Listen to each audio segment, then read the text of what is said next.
everybody. My name is Mars. You can call me MG if you'd like. Today I have for you my March reading wrap up, and I have quite a few books to talk about, so let's just dive right in.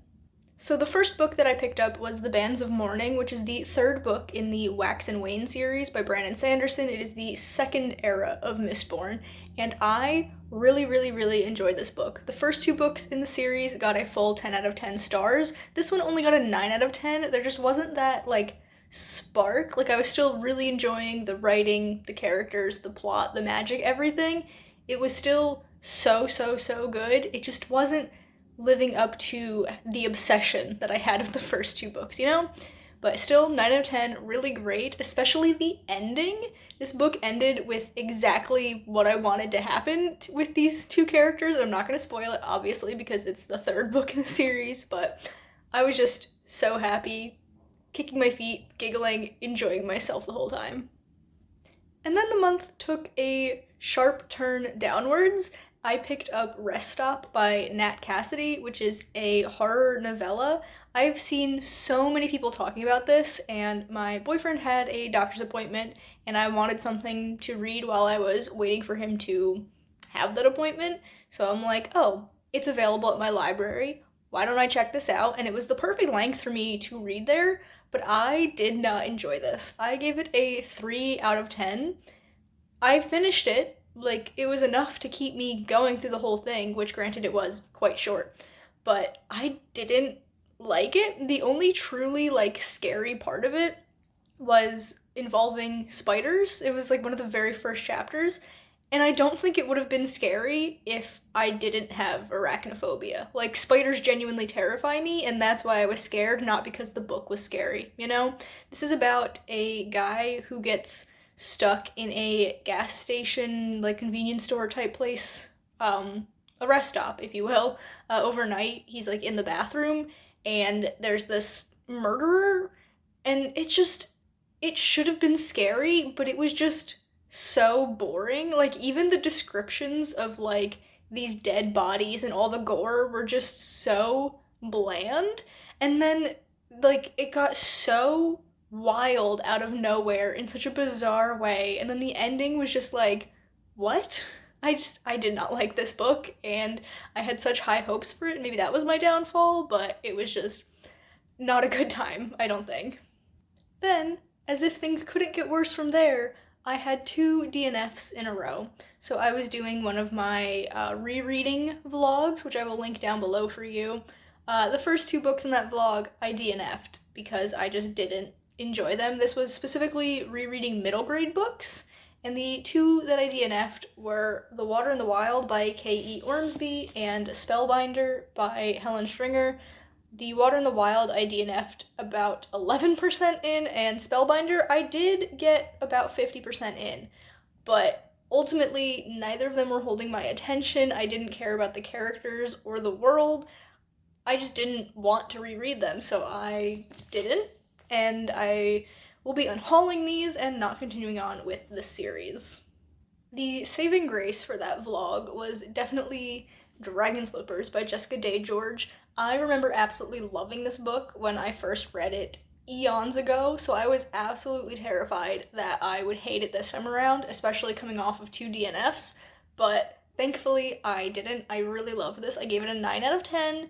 There are a few little details that I'm not so much a fan of that, but they are kind of just products of the time this came out of, because, let's see, when were you published? 2007. Yeah, you can really tell that it's almost 20 years old at this point, but I still had a fantastic time. I love the dragons in this book. I think our main character, Creel, is fantastic. She's so wonderful. So I will be continuing on with the other two books in this trilogy. Definitely check out my vlog, though, if you want more of a play-by-play on my thoughts on this book. After that, I picked up Bird by Bird by Anne Lamott, which is a writing craft book slash memoir kind of combined together, and I picked this up because it was Stieg's craft book pick for the month. Him and Devesha discussed it live, and I didn't like this. I did read the whole thing, but it just didn't really give me anything. I just I didn't get anything out of it. I felt like the writing style was very, not rude. That's not quite how I want to describe it, but it was like she was kind of speaking as if everyone had the same opportunities and like they just had to do things the way she was able to, but she comes from a more privileged background. She was able to get published because her father was an accomplished writer and she just kept sending stuff to her father's agent until he finally agreed to represent her and get her published. And that just, not everyone has that. And like the whole book was kind of written in that way and it was so off-putting. There were some other things that I just didn't really like, but yeah, this is not a craft book for me, but I guess I'm glad that I read it so that I know that it's not for me. Sure, we'll go with that. We'll look on the bright side. Then I read Winterkeep by Kristen Cashore. This is the fourth book in the Graceling Realm series, and it is a direct sequel to Bitter Blue, which I absolutely loved, so I had high hopes going into this. But ultimately, I can just best describe this as being underwhelming. It didn't do anything spectacular like the way the first three books, because there's two books, Graceling and Fire, kind of act as a prequel to Bitter Blue, and all three of those books, they like are really well written and do something interesting with both characters and magic. And this one just wasn't that. It felt so flat compared to it. And also, I'm not going to say who because I don't want to spoil it for people who are interested in reading the series, but there are two characters that in Bitter Blue I was like, wow, it'd be really cool if these characters would get together. I feel like they'd be great together. And then in this book, they do become a couple, but they both act so out of character the whole time that I no longer ship them. Like, them getting together ruined it for me because it just didn't happen in a way that made sense for the way their characters were written in Bitter Blue. So yeah, not a great book. I still enjoyed the writing style and like some of the elements, but overall it just fell very flat. I will be reading the last book, but I don't think I'm going to enjoy it, much like this one. It is apparently told entirely from the perspective of one character who I'm not a very big fan of. All of the other books were kind of multi POV in a third person way, but this next one is not, and I'm not looking forward to that, but I'm still going to give it a shot.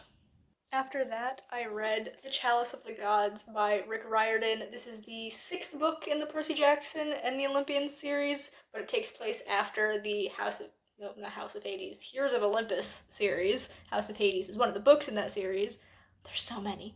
But yeah, this follows Percy Jackson, and he gets to go on an adventure with Annabeth and Grover because he needs these like letters of recommendation to get into college, and so he has to do favors for the gods in order for them to write these letters.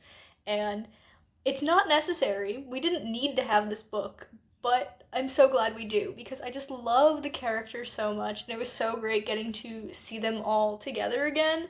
And it was just a very emotional time because I've been reading these books pretty much my whole life. Like, Percy Jackson has always been one of my favorite series, and so getting to return to it was just absolutely lovely. Then I picked up Vox Machina Stories Untold, which is a short story collection that follows 10 different characters that Vox Machina meets along their adventures. If you don't know what Vox Machina is, it is from Critical Role, a D&D podcast. Vox Machina is the group of adventuring heroes from their first campaign that they ever did, and to celebrate the 10-year anniversary of Critical Role being a thing, they released this story collection. And all of these stories were so good. There were definitely some that I liked better than others, but there are none that I disliked. And getting to see everyone's different perspectives, some of them are little backstory moments, some of them are things that happen to these characters after the campaign. Like, it was just so lovely, and it was definitely giving me the same vibes as the Percy Jackson book, where it was just so feel good and meant a lot to me because I care so much about the characters and the world. So I'm very happy that I got to read this. The next four books that I read were all part of another reading vlog that I will link down below for you if you want some more in depth thoughts on them, but I will still talk about them here because this is my wrap up and that's what you do in a wrap up. So the first of those 4 books was Graveyard Shift by ML Rio, and I really enjoyed this. I didn't absolutely love it. I gave it a 7 out of 10. There are definitely things that I didn't quite love about it.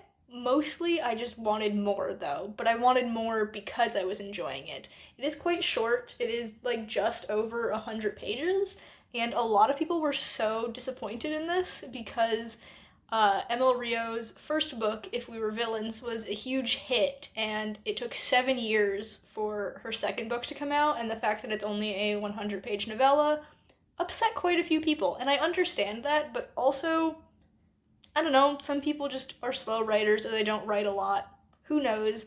But I still really enjoyed the concept and the story, and I did enjoy the writing, but I knew I was going to enjoy the writing because I liked If We Were Villains. But yeah, I had a surprisingly great time. I was a little bit wary about this because of all of the negativity people have been spreading about it, but I really enjoyed it, and I really, really love the cover. It's one of my favorite covers, I think, out of all the books that I own. It's gorgeous. After that, I picked up What Feasts at Night by T. Kingfisher, which is the sequel to What Moves the Dead. And I think I liked this one a tiny bit more than the first one, but I still didn't absolutely love it. And this is like the opposite of most books, where I liked everything about it, but the writing style. Like, the characters are pretty cool, the atmosphere is so well constructed, like, it's a very, like, dark, gloomy, gothic vibe, which I adore, but the writing style of these books is just not it for me. It's told in a very info dumpy way, and it also breaks the fourth wall quite a bit, which works in some cases, like the Percy Jackson books break the fourth wall, but I like the way they do it. I don't like the way it's done in this series. There is a third book coming out, I believe September or October of this year, and I am not definitely going to continue on with it, but I'm open to continuing on and reading that book. Then we had Emily Wilde's Map of the Otherlands by Heather Fawcett, which is the sequel to Emily Wilde's Encyclopedia of Fairies, and I love this book so much. 10 out of 10. It was fantastic, a great sequel to a great book, and I'm hoping that the third one, the closing of the trilogy, is just as great. But I just am so happy that I continued on with this series because I did absolutely adore the first book. Emily and Wendell are just such a great couple. I really love their dynamic, and it continued on quite well in this book. And we also got to see other characters come in and shine, like Rose and Emily's niece. I think her name is like Ariadne or something. It's been a little bit since I've read this, so forgive me if that's not the right name. But I really liked the side characters, and I'm hoping that we get a wedding in book 3. I love weddings in books. They're one of my favorite, like, plot elements, I guess. They're just so much fun to me, so fingers crossed that that happens.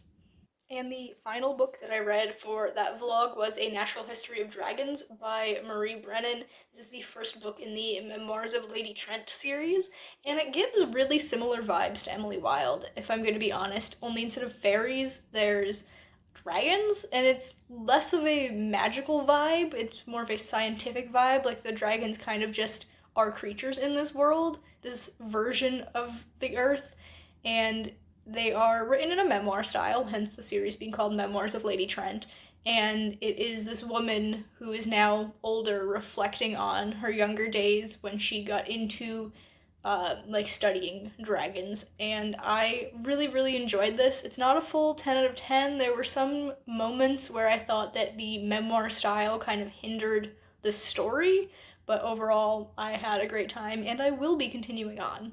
The next book that I picked up was Razorblade Tears by S.A. Cosby, and this was so good.